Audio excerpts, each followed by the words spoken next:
গত সপ্তাহে আমি নর্থ অস্টিনের একটা একদম নতুন ঝকঝকে শহরতলিতে একটা গৃহপ্রবেশ অনুষ্ঠানে গিয়েছিলাম।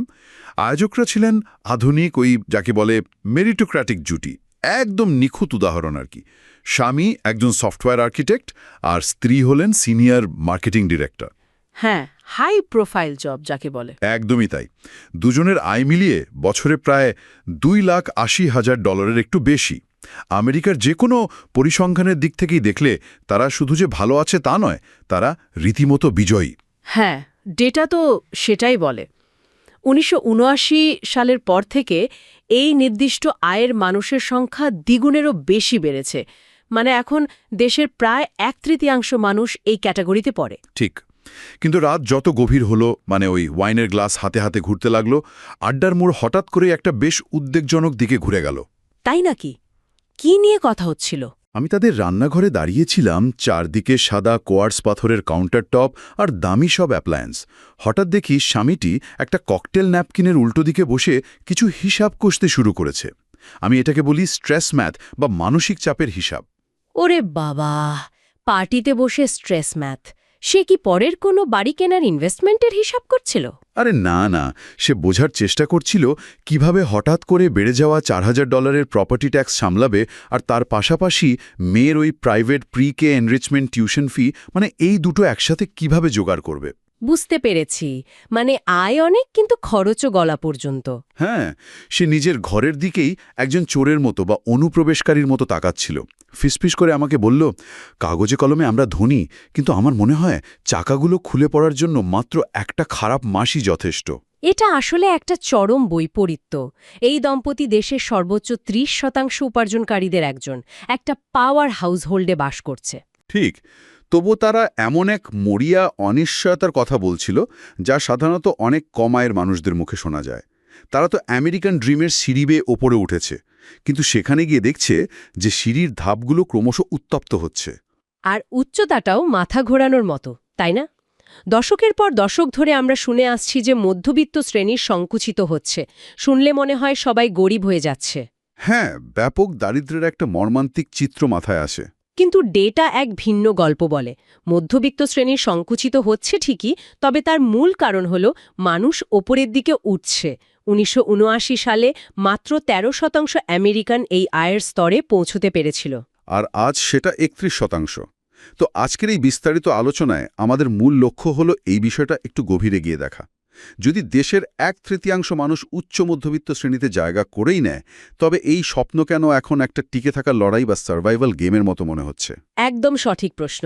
কেন 2026 সালের $2.5 লাখ বেতন 40 বছর আগের $50,000 মতো মনে হয়? সেটাই। এই বিজয়ীরা কেন নিজেদের পরাজিত মনে করছে তা বুঝতে হলে আমাদের এই দ্বিখণ্ডিত স্বপ্ন বা বিফরকেটেড ড্রিমের দিকে তাকাতে হবে। এটা অনেকটা এমন এক ট্রেডমিলের মতো যার গতি ক্রমাগত বাড়ছে আর ঢাল ক্রমশ খাড়া হচ্ছে। চমৎকার রূপক! কাঁচা পরিসংখ্যান বলছে আমরা দৌড়াচ্ছি জোরে, কিন্তু বাস্তবে ওই ট্রেডমিলের টিকে থাকায় দায়। এই পরিস্থিতি বোঝার জন্য ঐতিহ্যবাহী যেসব সামষ্টিক অর্থনৈতিক সূচক আছে, ম্যাক্রো ইকোনমিক মেট্রিক্স, সেগুলোকে পুরোপুরি ছুঁড়ে ফেলতে হবে। কেন? ওই সূচকগুলো কি কাজ করছে না? কারণ এগুলো ব্যক্তিজীবনের ওপর পড়া প্রকৃত চাপটাকে আড়াল করে দেয়। সরকারি পরিসংখ্যান বলছে মূল্যস্ফীতি বা ইনফ্লেশন নিয়ন্ত্রণের মধ্যেই আছে, মানুষের ক্রয় ক্ষমতা বেড়েছে, কিন্তু সেটা দৈনন্দিন জীবনে কোনো কাজে আসছে না।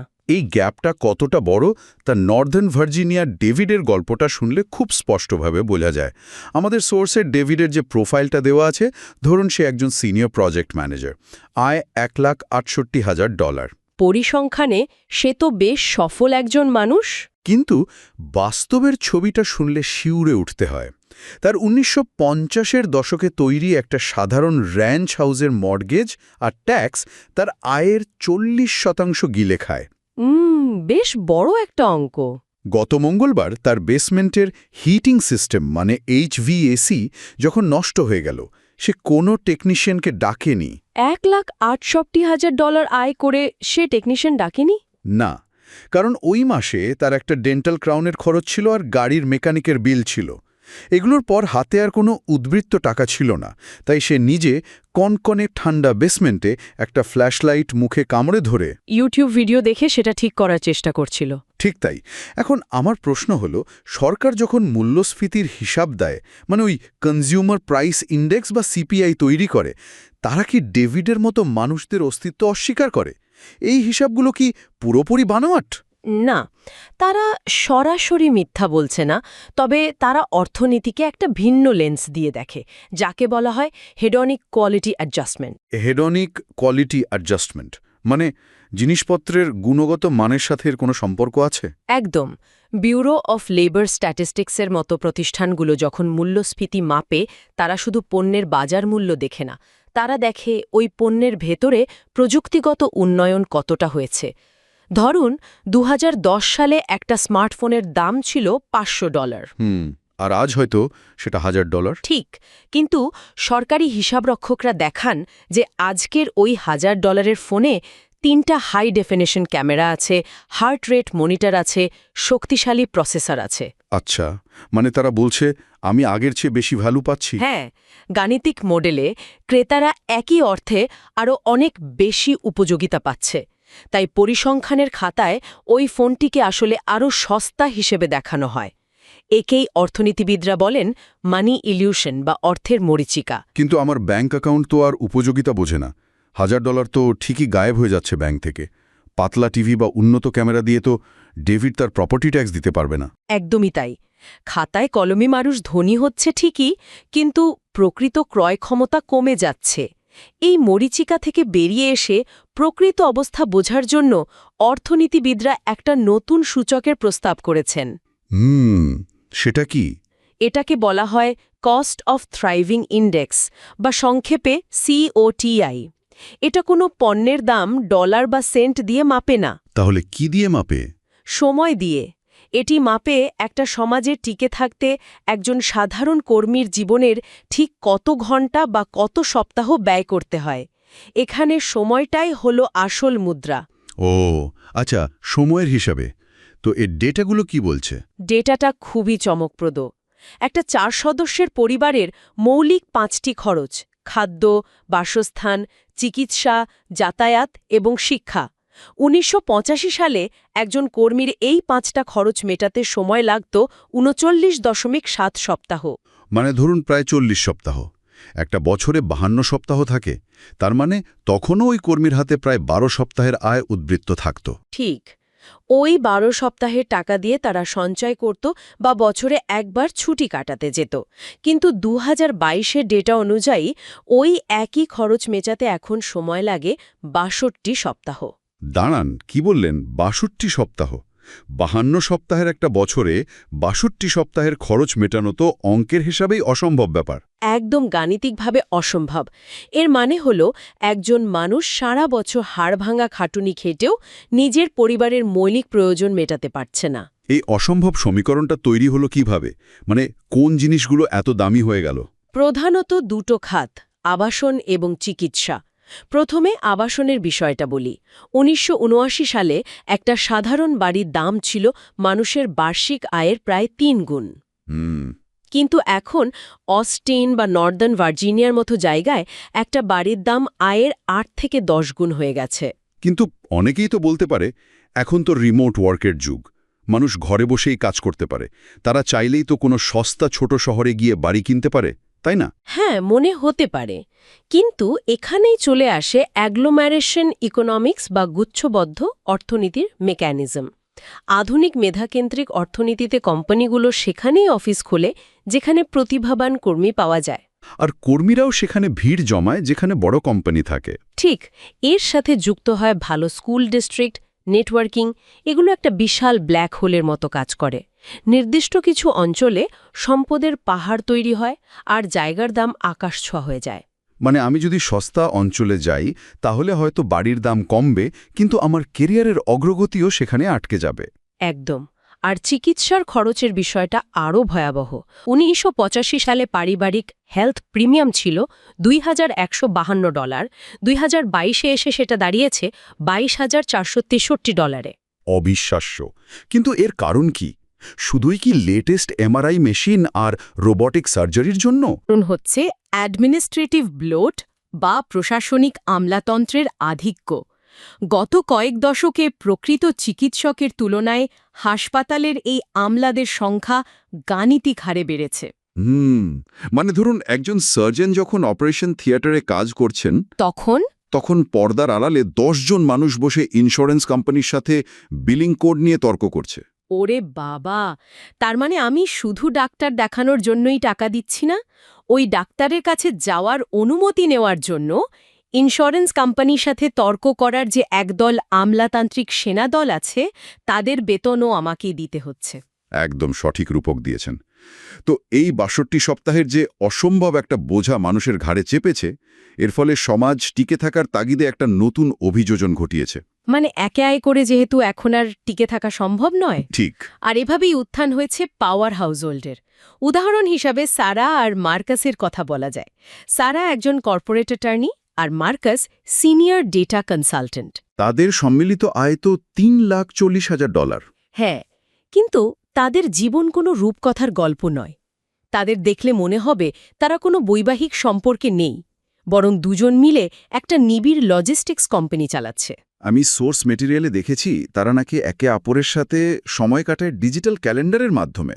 হ্যাঁ, এই পাওয়ার হাউসহোল্ডগুলোর উত্থানের পেছনে একটা সুনির্দিষ্ট সমাজতাত্ত্বিক কারণ আছে। অর্থনীতিবিদরা একে বলেন অ্যাসর্টেটিভ মেটিং, অথবা সোজা কথায় ওয়েজেস অ্যান্ড ওয়াইভস। এটা একটু বুঝিয়ে বলবেন? আজ থেকে ৫০-৬০ বছর আগে সম্পদের বন্টন অনেকটা ভার্টিক্যাল ছিল। ধরুন একজন ডাক্তার হয়তো হাসপাতালের নার্সকে বিয়ে করতেন, সিইও হয়তো তার সেক্রেটারিকে বিয়ে করতেন। হ্যাঁ, মানে সমাজের উচ্চ স্তরের অর্থ নিচের স্তরে প্রবাহিত হতো। কিন্তু ১৯৬০ সালে মাত্র ৩% বিয়ে হতো দুজন কলেজ গ্র্যাজুয়েটের মধ্যে, আর ২০১২ সালে এসে সেই সংখ্যাটা লাফিয়ে ২২% পৌঁছায়। মানে সমপর্যায়ের মানুষের মধ্যে বিয়ের প্রবণতাটা অনেক বেড়ে গেছে। আর বর্তমানের ওই অ্যালগোরিদম ভিত্তিক ডেটিং অ্যাপগুলো তো এই বিভাজনকে আরও ত্বরান্বিত করেছে। ঠিক, মানুষ এখন আয়, শিক্ষা আর পেশা দিয়ে ফিল্টার করে নিজের সমকক্ষ কাউকে খুঁজে নেয়।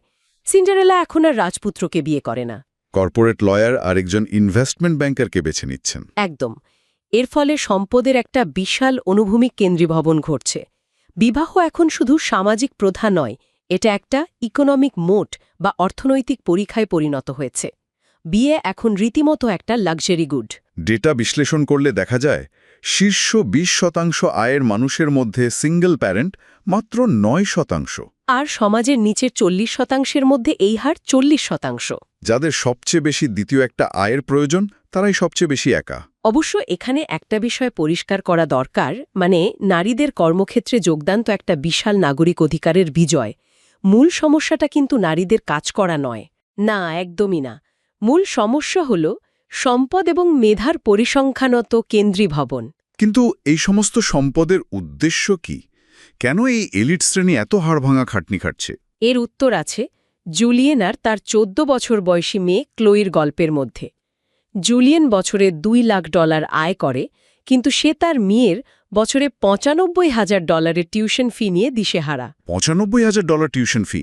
আর ওই ১৪ বছর বয়সী ক্লোইকে ৩টে লিডারশিপ রোল, ছুটির দিনে আনপেইড ইন্টার্নশিপ, এত কিছু করতে হচ্ছে।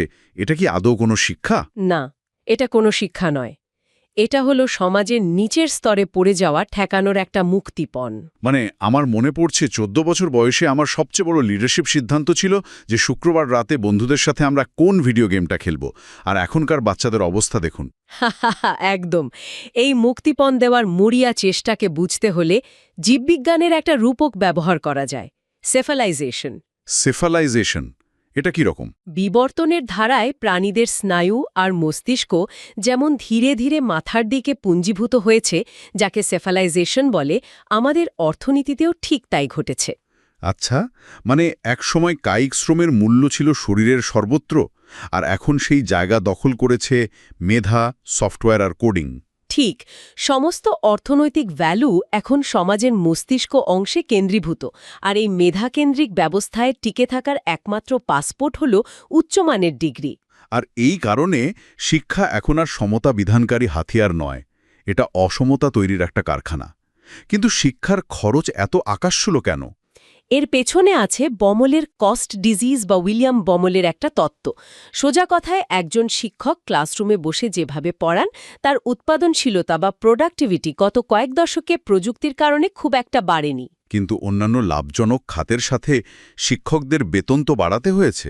হ্যাঁ, আর তার সাথে যুক্ত হয়েছে বিশ্ববিদ্যালয়গুলোর বিলাসবহুল ক্যাম্পাসের প্রতিযোগিতা এবং ওই স্বাস্থ্যসেবা খাতের মতোই প্রশাসনিক কর্মকর্তাদের আধিক্য। বুঝতে পেরেছি। মানে ধনী পিতামাতারা এখন লাখ লাখ ডলার খরচ করে তাদের সন্তানদের জন্য একটা গ্লাস ফ্লোর তৈরি করছেন, যাতে তারা কোনোভাবেই নিচে পড়ে না যায়। ঠিক, কিন্তু এই গ্লাস ফ্লোর তৈরির একটা ভয়ঙ্কর দিক আছে। ধনীদের জন্য যেটা গ্লাস ফ্লোর, নিচের তলার মানুষদের উপরে ওঠার ক্ষেত্রে সেটাই একটা গ্লাস সিলিং বা দুর্ভেদ্য ছাদ হয়ে দাঁড়াচ্ছে। দারুণ বলেছেন। এই আলোচনার শেষ ভাগে এসে আমাদের এই নতুন এলিট শ্রেণীর চরিত্রটা একটু বিশ্লেষণ করা দরকার। সমাজবিজ্ঞানী ড্যানিও মার্কোভিটস এদের বলেছেন সুপার অর্ডিনেট ওয়ার্কিং ক্লাস। পুরনো আমলের জমিদারদের মতো এরা কিন্তু উত্তরাধিকার সূত্রে পাওয়া অর্থে আরামায়েশে জীবন কাটায় না। এদের আয়ের ৭৫% আসে সরাসরি নিজেদের হাড় ভাঙা খাটুনি থেকে। মানে কর্পোরেট জগতে টিকে থাকার জন্য রাত ১১টায়ও তাদের ইমেলের উত্তর দিতে হয়। কাজ থামিয়ে দিলেই তাদের আয়ের এই উৎস পুরোপুরি ধসে পড়বে। হ্যাঁ, কারণ এটা একটা শূন্য সমষ্টির খেলা বা জিরো সাম গেম। অর্থনীতিতে সম্পদ হয়তো বেড়েছে, কিন্তু ভালো স্কুল ডিস্ট্রিক্টের জায়গা তো আর বাড়েনি। শীর্ষ ২০% স্থানে কেবল ২০% মানুষই থাকতে পারবে। সেখানে একজনের ওপরে ওঠার অর্থ হলো অন্য কারোর নিচে নেমে যাওয়া, আর এই নিচে নেমে যাওয়া ঠেকানোর জন্যই সবাই দৌড়াচ্ছে। একদম তাই। সামগ্রিক এই ব্যবস্থাটা তো আমেরিকান ড্রিমের পুরনো ধারণাকে পুরোপুরি ধ্বংস করে দিয়েছে। একসময় এই স্বপ্নের অর্থ ছিল একটা মাত্র আয়ের নির্ভাবনায় জীবন পার করা, সন্তানদের জন্য ভালো কিছু রেখে যাওয়া। কিন্তু বর্তমানে তা একটা পেশাদার সার্ভাইভাল গেমে পরিণত হয়েছে। ঠিক, যখন সমাজের শীর্ষ ৩০% মানুষ, মানে যাদের কাছে পরিসংখ্যান অনুযায়ী সম্পদের পাহাড় আছে, তারা কেবল নিচে পড়ে যাওয়া থেকে বাঁচতে এক অন্তহীন দৌড়ে অংশ নিচ্ছে, তার মানে দাঁড়ায় বাকি ৭০% মানুষ আর এই প্রতিযোগিতার অংশই নেই। একদম সত্যি। তারা এমন এক মেরিটক্রেসির নিছক দর্শকে পরিণত হয়েছে যে ব্যবস্থাটা অত্যন্ত সফলভাবে নিজেকে ছাড়া বাকি সবাইকে মূল্য দিয়ে বাইরে বের করে দিয়েছে। আজকের আলোচনা থেকে এটাই স্পষ্ট যে এই ব্যবস্থার ভেতরে জেতার অর্থই হল অবিরাম খেটে মরা, আর হারার অর্থ হল সম্পূর্ণ বিলীন হয়ে যাওয়া। আগামী পর্বে আমরা এরকমই আরেকটি জটিল বিষয় নিয়ে আপনাদের সামনে আসব। ততদিন ভালো থাকবেন।